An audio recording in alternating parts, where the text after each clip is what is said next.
Actu 95, l'information en Val d'Oise. Ce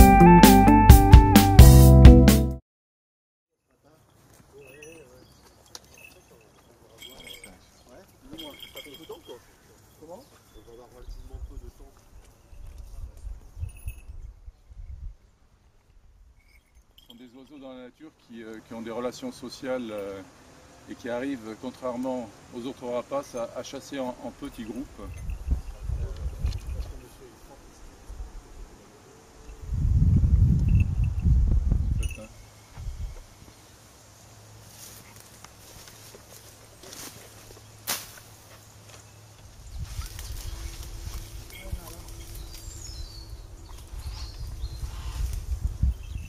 On le laisse toujours manger une partie de la proie, de manière à ce que la fois d'après, évidemment, il y aille avec autant de vigueur et de volonté.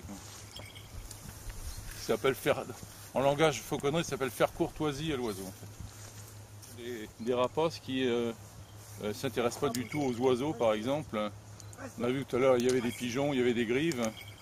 Ils n'ont pas du tout marqué d'intérêt pour ce type de proie. Ils sont créancés essentiellement sur lapin, éventuellement sur lièvre. On va lui retirer la proie.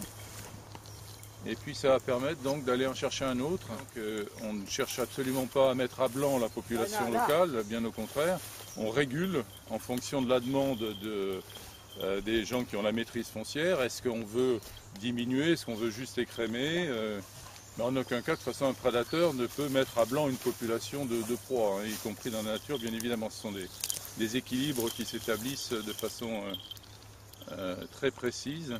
On voit que vous avez une petite bête, là, vous pouvez expliquer à quoi elle sert? Alors, le furet, lui, c'est l'auxiliaire de chasse, c'est-à-dire que quand les lapins sont au trou, la seule façon de les déloger, c'est d'utiliser un furet. Donc c'est l'auxiliaire tout à fait naturel. Ils sont munis d'un petit grelot parce que comme ici il y a énormément de ronces, quand il y a des trous qui ne sont pas apparents, on peut retrouver le furet à l'oreille.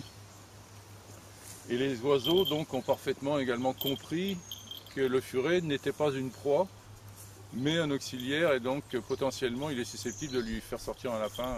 Voilà. Quel âge est là? Celle-ci a 3 ans. Ce sont tous des oiseaux qui sont nés en captivité, donc et son compère avec lequel on pourra chasser tout à l'heure, lui a une 12aine d'années, donc un vieux briscard qui connaît bien son métier. Il faut 2 à 3 ans pour vraiment faire un très bon oiseau, avec des entraînements réguliers, plusieurs fois par semaine bien évidemment. Au plus l'oiseau chasse, au plus il est performant, au plus il est musclé, au plus il a de souffle, et au plus sa détermination est importante.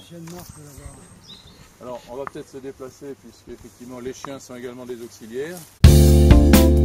Actu 95, l'information en Val d'Oise.